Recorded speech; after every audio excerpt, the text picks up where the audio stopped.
আসসালামু আলাইকুম বন্ধুরা, আজকের ভিডিওটা কোনোভাবেই কোনো ধরনের ফানি ভিডিও, মজার ভিডিও, টিপস অ্যান্ড ট্রিক্সের ভিডিও, কোনো ধরনের এসব আলতু ফালতু ভিডিও হইতে যাচ্ছে না ভাই। আজকের ভিডিওটা সম্পূর্ণ আপনাদের ইনফরমেশন দেওয়ার জন্য আমি আসছি এবং আজকের ভিডিও আপনাদের জন্যই আসছি আমি, যে কি কি সমস্যার ভিতরে আপনারা ভুগতেছেন, কিভাবে এটা সমাধান আপনারা করতে পারেন। তো বন্ধুরা, হ্যাঁ, আমার নিজের বন্ধুর আইডিয়াও গত 3 দিন আগে ব্যান হয়ে গেছে, ঠিক আছে। তো আমি থামলাইনে আমি জানি যে একটু ক্লিক বিট আমি করছি, নাইলে ভাই ভিউজ তো পাইতাম না, আপনাদের জানাইতে পারতাম না, ঠিক আছে, আমি ক্লিক বিট করছি। তো যাই হোক, এখন ভাই আমি আপনাদেরকে মূলত জানাইতে আসছি যে ফ্রি ফায়ার আইডিটা কিভাবে ব্যান হইতেছে, এখন বর্তমানে উড়াধুরা ব্যান হচ্ছে এবং এটার থেকে সমাধান কিভাবে আপনারা পাবেন, ব্যান হওয়া আইডি আপনারা কিভাবে ফেরত আনতে পারবেন, এটাই হচ্ছে আমাদের ভিডিওর মূল উদ্দেশ্য আছে, কিভাবে আপনারা আপনাদের ব্যান হওয়া আইডি গুলো ফেরত আনতে পারবেন। তো ভাই, ব্যান হওয়ার ভিতরে প্রথম রিজনই হচ্ছে ভাই হ্যাক ইউজ করা। আইডিতে অনেকে আছে হ্যাকটাক ইউজ করে, হ্যাকের ভিতরে অনেক ধরনের হ্যাকও আছে, তার ভিতরে যেগুলো আমি জানি যে মনে করেন কিছুদিন আগে প্লে স্টোরে পাওয়া গেছে FF4X নামে কি হ্যাকটাক এরকম কিছু প্লে স্টোরে পাওয়া গেছে। এরকম টাইপের কিছু হ্যাক আছে যেগুলো ইউজ করছে অনেকেই ভাবছে যেহেতু প্লে স্টোরে পাওয়া যাচ্ছে সেহেতু আইডি ব্যান হওয়ার কোনো ইস্যু নেই, আইডি ব্যান হওয়ার কোনো চান্স নাই, আইডি ব্যান হবে না হয়তো। তো এইভাবে করে তারা কিন্তু তাদের আইডিতে হ্যাকগুলা ইউজ করছে, কিন্তু পরবর্তীতে গিয়ে দেখা গেছে প্রথমে হয়তো 1-2 দিন বা 3 দিনের জন্য আইডিটা সাসপেন্ড করছে, বা 72 ঘন্টা বা 24 ঘন্টার জন্য আইডিটা সাসপেন্ড করছে। দেন পরবর্তীতে গিয়ে মাসখানেক পর দেখা গেছে কি তার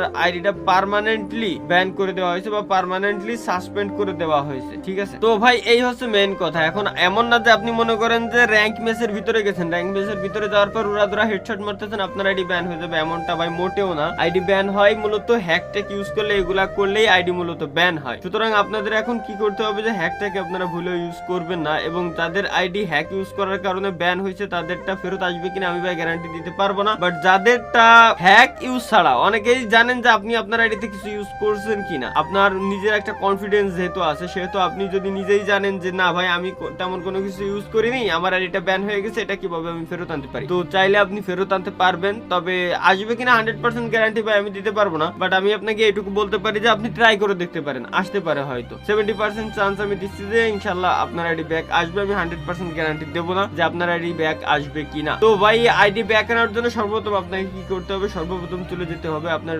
ডিভাইসের যে কোনো একটা ব্রাউজারে। চাইলে আপনি কোনো ব্রাউজার নিতে পারেন, আপনি চাইলে মোবাইল দিয়েও করতে পারেন, পিসি দিয়েও করতে পারেন। মোবাইল দিয়েও ইজি, পিসি দিয়েও ইজি, একই। যেহেতু আমার কাছে পিসি রয়েছে সেহেতু আমি পিসি দিয়ে করতেছি। তো সর্বপ্রথম ক্রোম ব্রাউজারে যাওয়ার পরে আপনি ক্রোম ব্রাউজারে সার্চ দিবেন FFID ব্যান। তো এটা লিখে সার্চ দিলে প্রথমে একটা ওয়েবসাইট পাবেন FF সাপোর্ট নামে, তো ওইটার ভিতরে ঢুকে যাবেন। ঢুকে যাওয়ার পরে একেবারে উপরে ডান সাইডে রাইট কর্নারে দেখতে পারবেন ওইখানে লেখা আছে সাইন ইন নামে একটা অপশন। এখন এখানে সাইন ইন এর উপরে ক্লিক করতে হবে, আরেকটা ব্রাউজারে মানে আরেকটা ট্যাব ওপেন হবে হয়তো, এখানে নিয়ে যাবে আপনাকে। এরপরে আপনারা এটা কি দিয়ে ওপেন করা, ভিকে দিয়ে ওপেন করা থাকলে ভিকে দিয়ে আপনার লগইন করতে হবে, এখানে ফেসবুক দিয়ে ওপেন করা থাকলে ফেসবুক দিয়ে লগইন করতে হবে।